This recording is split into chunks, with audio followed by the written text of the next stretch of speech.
Learning is a challenge. Training is the solution. Elevate your knowledge. Certification is the way. At Specialized Solutions, our success is directly tied to the success our customers have with our training and certification programs. Increase your earning potential. Earn as you learn. Specialized Solutions is committed to your success. I'm Carrie Savat, President of Specialized Solutions, and congratulations on accepting the challenge to become certified. Soar to new heights. Push your knowledge to the extreme. Advance your career.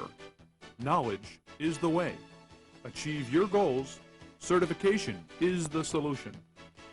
Specialized Solutions is your training and certification expert.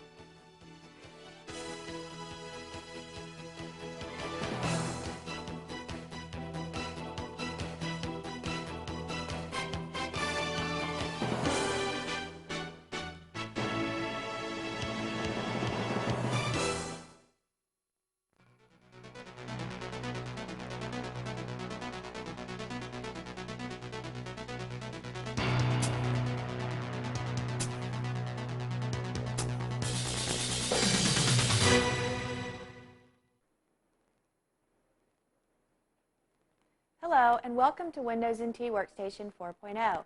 During this course, we're going to walk you through the planning, the installation and configuration, managing resources, monitoring, optimization, and troubleshooting of Windows NT Workstation 4.0. Yes, the material that we'll be covering will help prepare you to take the Microsoft Certification Exam 7073. We'll go over these areas of concentration on the test, but also we'll slip in some real-life scenarios that will enable you to help troubleshoot and plan your own network. Yes, with any type of computer system, the most critical stage of any implementation is the planning stage. This is the first stage that we'll go over now, and to think about and pre-plan for all of the different decisions that you need to make prior to doing a Windows NT Workstation installation. Planning is the most concentrated topic in the Microsoft Windows NT Workstation exam. A good understanding of how planning applies to an effective implementation of Windows NT Workstation could help you greatly in passing the exam. One way that planning assists in rolling out Windows NT Workstation is the creation and implementation of an unattended installation of the Windows NT Workstation operating system. If you have a network of smaller than 50 computers, then this may not save you much time. However, if you're rolling out Windows NT Workstation on a network with 50 or more computers, this can save you a lot of time and help eliminate a lot of mistakes or human error during your installation. This keeps the team doing the rollout from having to visit every single computer to install the operating system manually, either from a CD-ROM or from a shared network installation point. There's some certain files used for an unattended installation. In a larger environment, time is better spent on developing an unattended installation plan for rolling out Windows NT Workstation. But based on the size of the environment, an unattended installation could save some significant time. More time will be spent upfront on planning this, but it's time well spent because the total time during the migration process will be decreased. The three tools that you need in order to plan your unattended installation are the unattended answer file, which is called the unattended.txt, the uniqueness database file, or the UDF file, and the sysdiff. To achieve customization and automation of the installation of Windows NT, you need to use an unattended answer file and a uniqueness database file. The answer file is basically, it frees the administrator from having to sit at the computer and manually reply to the prompts of the setup program. The unattended answer file is a text file that is implemented as part of the Windows NT setup process by using the /u switch after the WinNT or the WinNT32 command. As you can see on your screen, there's the answer file syntax for a WinNT or WinNT32 installation. you would use the WinNT command where Windows NT Workstation is being installed on a non-Windows NT machine, and the WinNT32 command where Windows NT Workstation is being installed on an existing Windows NT machine. The first thing after the WinNT or the WinNT32 command is the /U. The /U is the switch command that specifies that this is an unintended installation. The answer file is the name of the answer file that you have created, and the default name, like I said before, is the unattended.txt. The /S is the switch to point out the location of the Windows NT installation files. The source path is the location of the Windows NT installation files. For instance, if you're on an Intel machine, it would be the i386 directory.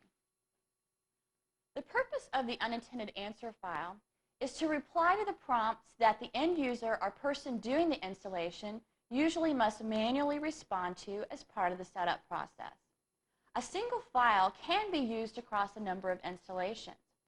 However, if you use a single file, it can't completely automate the setup as some unique information is required for each station.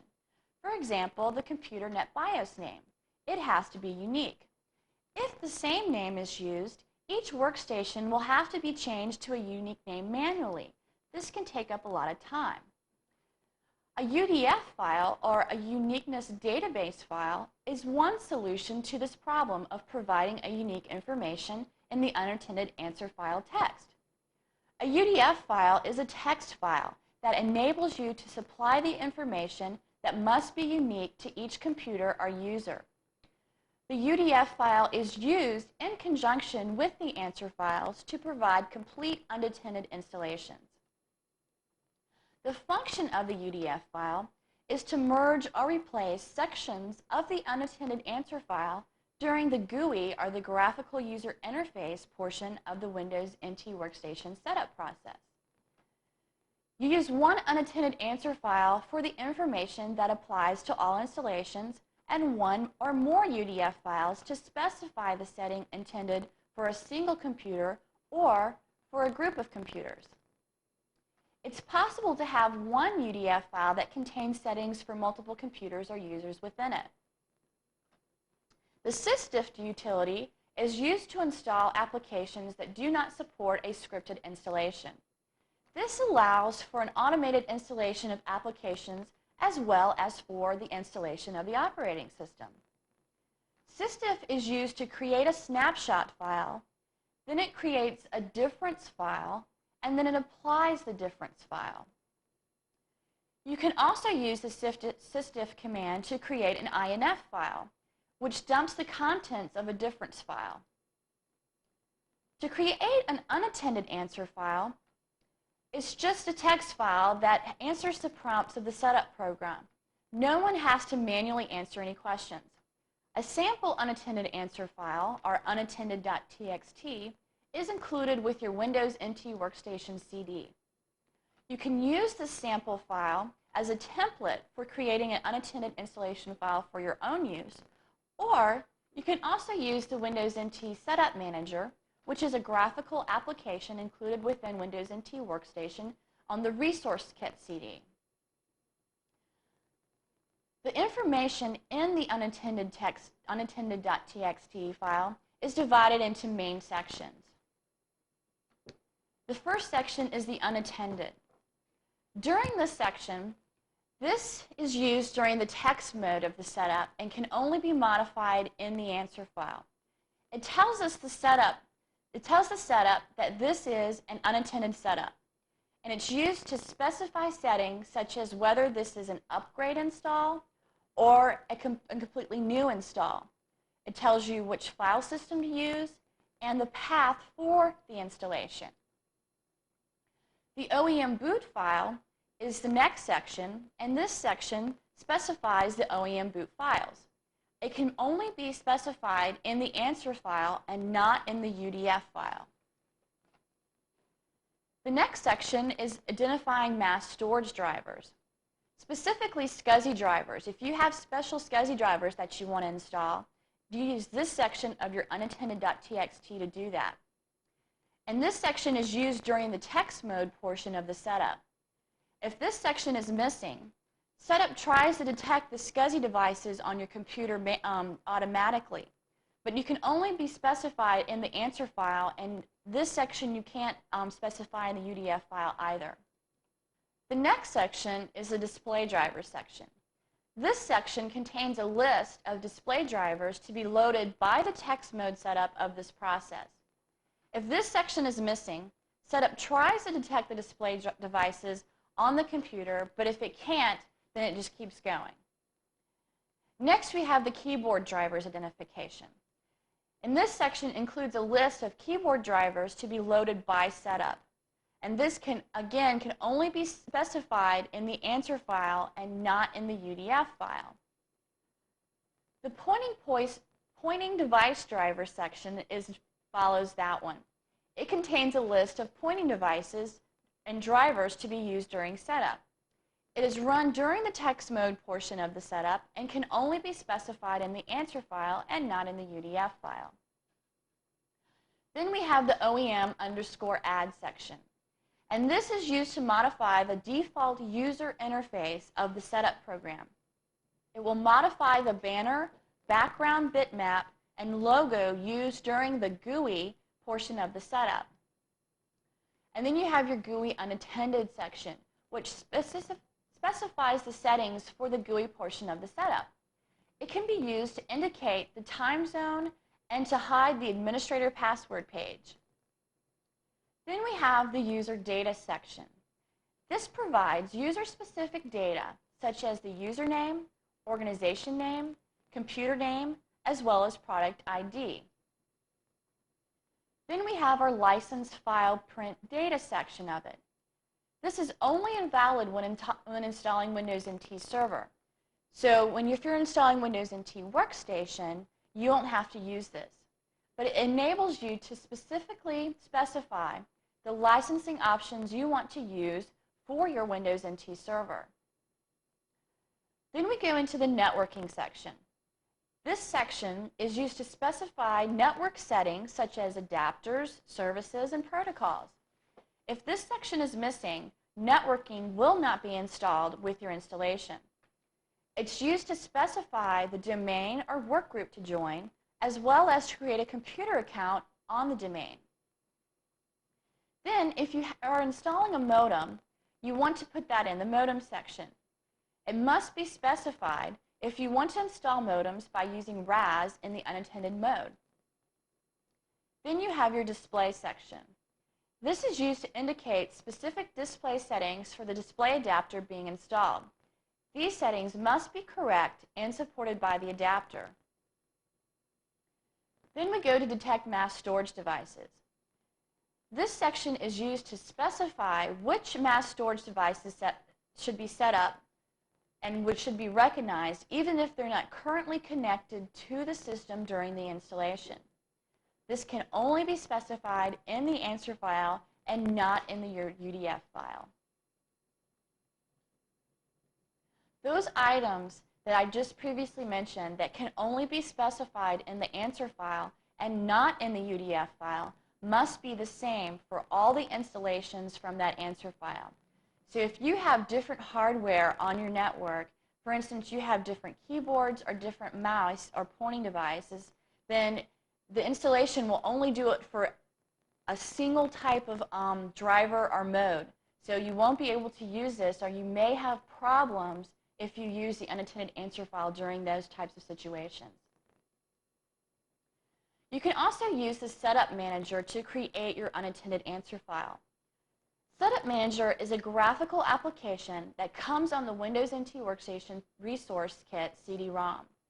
And it can use to graphically create an unattended answer file instead of editing the template that comes in. The Setup Manager will help you specify your general setup, your network setup, and your advanced setup. In the general setup portion of it, the general setup option dialog box is used to specify your installation directory, your display settings, your time zone, your license mode, your user information, your computer role, and other general information. The User Information tab contains fields for your username, your organization's name, computer name, and product ID. The General tab of this includes whether or not to confirm hardware as part of the installation, as well as the capability to run a program with the setup. It includes specifications if you're installing an upgrade versus installing directly a brand new install.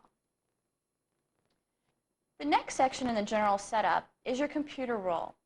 The options for your computer role are as follows. You can be a workstation in a work group, and this option is only used if you're installing Windows NT Workstation into a work group. You use this option in either a smaller environment with no domain or in an environment in which you'll later add a computer to a domain. You can also be a workstation in a domain. To be a workstation in a domain, you must have your primary domain controller already installed and be able to connect to that. You can be a server in a work group, and you'd utilize this option when installing it as a member server. And when you install it to a work group, the work group does not already have to be created. You can create a work group as you go along. Or you can be a server in a domain. If this option is selected, an additional prompt to create a computer account in the domain will appear. The next tab is the Install Directory tab. The Install Directory uses the default directory, and it prompts the user for the directory that they want, or it specifies a directory. And then you have your Display Settings tab. You can have your display settings automatically configured, or you can choose to configure your display settings at the logon. Then you have your Time Zone tab. In the Time Zone area, you select the time zone for the user location from a list of different time zones. In your Licensing Mode tab, you use it if installing Windows NT Server. It specifies a license setting for the Windows NT Server. In the Network Options dialog box, we use this to specify any adapters, protocols, services, modem settings, or whether this portion of the GUI setup is to be manually or automatically configured. On the Network Options tabs, you have several of them. You have your General tab, which enables the specification of whether networking components will be configured manually or unintended. You have your Adapter tab, your Protocols tab, your services like RAS, CSNW, or SNMP. You have your Internet tab, which is only used with Windows NT Server. And then you have your Modem tab. In the Advanced Options, in this dialog box, it's used to specify your device drivers, the file systems to use, or the banner and background information for the GUI. In the Advanced Options tabs, you also have your General tabs, which skips the welcome, sets the administrator password, enables the auto reboot after text and GUI mode of the setup. It identifies the file system, whether you have NTFS or FAT, identifies any mass storage devices, and gives a driver description. It also gives your display driver settings, your keyboard settings, and your pointing devices or mouse settings, your boot files, and you can use a combination of the Setup Manager to configure most of the settings for the unattended answer file, and then a text editor to make changes to that file directly. Next, let's talk about creating a uniqueness database file, or UDF file. This file extends the functionality of the unattended answer file by enabling the specification of per computer settings. You can merge this section of the answer file to provide these computer-specific settings to your unattended answer file. This is a text file that should be located with the other Windows NT installation files on the distribution server. There's two main sections for your UDF file. One is for the unique IDs. Unique IDs identifies the area of the answer file to be replaced. It also specifies particular users or computers in this section. And there's also a section for the unique ID parameters. And this section contains the actual data that will be merged. For example, the syntax for the UDF file would either be win_t_x_s/UDF/UDF: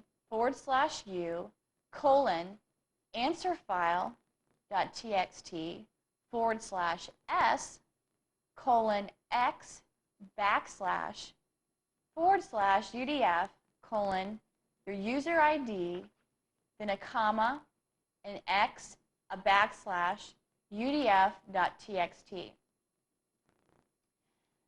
This means, basically, the answer file represents the name of the unattended answer file. The /s points to the source path of the Windows NT installation files. The /UDF indicates the unique ID and the path to the UDF file. Now, how do you combine the use of the unattended answer file and the UDF file? For each environment that has similar hardware, certain departments, and certain geography, you can create a single unattended answer file. You must create at least one UDF file that specifies the unique IDs of all the machines that will be installed. For each ID, you need to indicate those parameters that should be defined on a per computer basis or a per user basis. The last thing that we'll be discussing in planning your unattended installation is using the sysdiff. This utility is not used to install Windows NT. Actually, it's used to install the applications after the operating system is in place. It's used in conjunction with the answer file and the UDF file to create a fully automated installation for your applications. Sysdiff is a tool that gives you the ability to track the changes between a standard installation of Windows NT Workstation and an installation that has been modified to your particular environment. It records a snapshot of freshly installed Windows NT Workstation after the automatic configuration and a snapshot after the changes are made. It records a different file which tracks the changes that were made after you install your programs. Sysdiff utility is for Windows NT 4 only. It will not work for Windows 95, Windows NT 351, or Windows 98. The command line for the Sysdiff utility is kind of long, so let me explain what each part means. The sysdiff /snap or open bracket /log:/log space file close bracket snapshot file. The log file is a name of an optional log file that can be created by Sysdiff. The snapshot file is the name of the file that contains the snapshot of the system. This file can be created from the same snapshot file created with the /snap command. If you use a file created on another system, the Sysdiff will not run. The snapshot file is the original configuration baseline for comparing the changed systems. It's important to note that the reference machine, or the original machine, must be the same platform as the destination computer machine. The Windows NT root directory must be the same on the same location on all machines.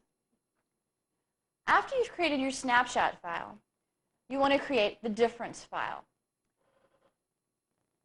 After the snapshot file is created, you must install all the applications that you need on your Windows NT Workstation machine. The command line to create the difference file is as follows: sysdiff /diff space open bracket /c:\title close bracket space open bracket /log log file, close bracket, snapshot file difference file. In this command line, the /c title is the title for the difference file. So once you've created it, you put the difference file title in that location.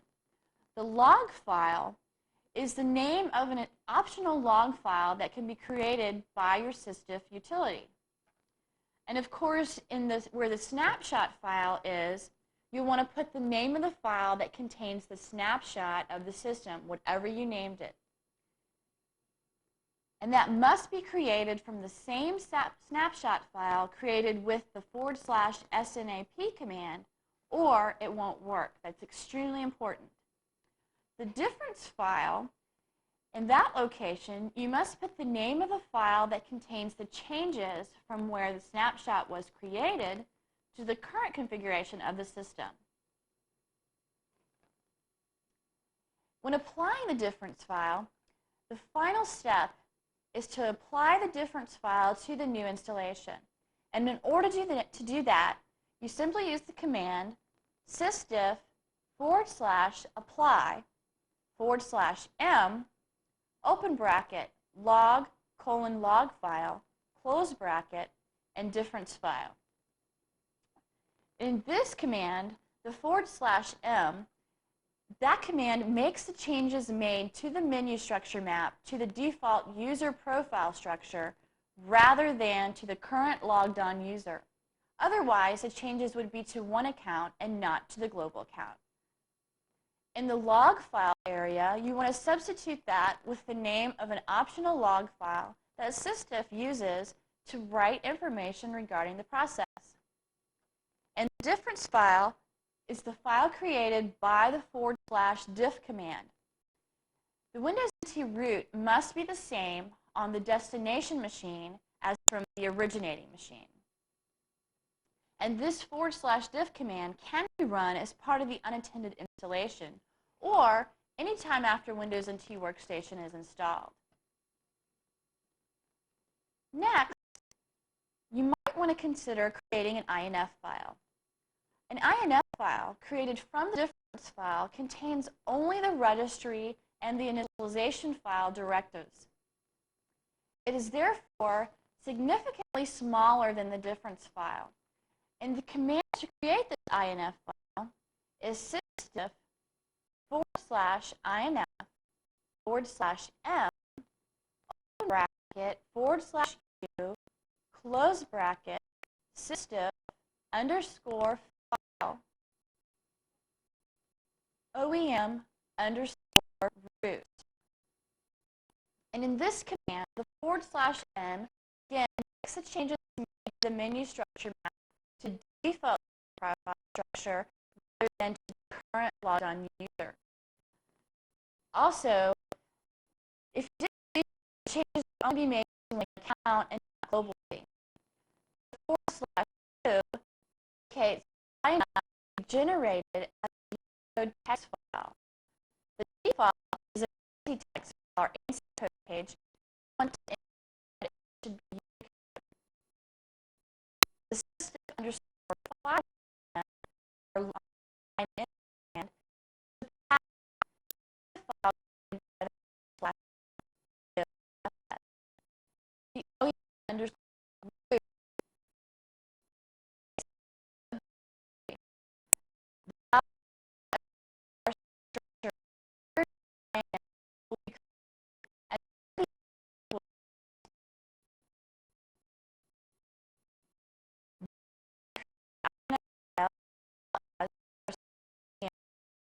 structure